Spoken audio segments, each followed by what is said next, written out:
There is no justice at the bar in this country for black people. The calculus of race clearly at play here. The judge, of course, in this case, Lydia K. Grigsby, has only been on the bench not even 3 years. She was appointed by the Biden administration in this late date in U.S. history, the first black woman to sit on a district court in the state of Maryland.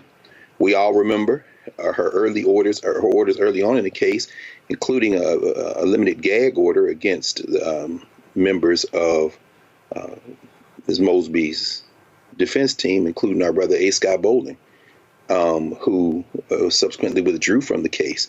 And of course, it was Scott who has said more recently that this was based on personal, political, and racial animus, this prosecution. But, you know, Judge Grigsby having to watch herself. If you don't think these white nationalists are going to come at her and say that she let her off light because they're black women, well, there's hell, and you can go there.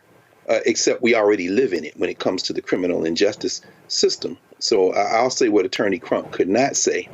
And the only other thing that comes to mind is that when you take $40,000 and $50,000 in two separate withdrawals from your own deferred compensation plan, and when this punk prosecutor says that that money was being held in trust for the people of Baltimore, so whether it's your money or not, it was being held in trust, I would remind that punk,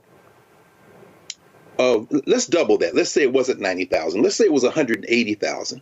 Well, you still have to add $3,504 to get to the amount in PPP money that Marjorie Taylor Greene doesn't have to pay back. That's my tax money. It was held in trust and given out to a white nationalist, and she doesn't have to pay it back. In fact, let's go even higher than that. Let's talk about Vern Buchanan, $2.3 million. Let's talk about Mike Hearn, $1 million. Let's talk about Matt Gaetz, $482,000. All that was held in trust.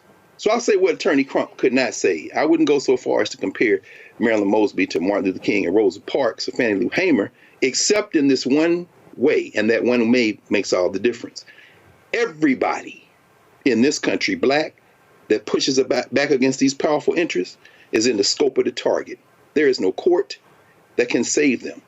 The reason that Marilyn Mosby is going to go home today to her daughters, and the reason that we continue this fight, and the reason why it doesn't matter whether Joe Biden likes you or not, to quote our brother Michael Harriot in a recent piece that he wrote, but whether he respects you, is that when you organize enough people, you can roll over powerful interests. And what we saw on display today was enough people were organized to roll over the powerful interests that sought to put this woman in the gun sights because she chose to push back a little against powerful interests.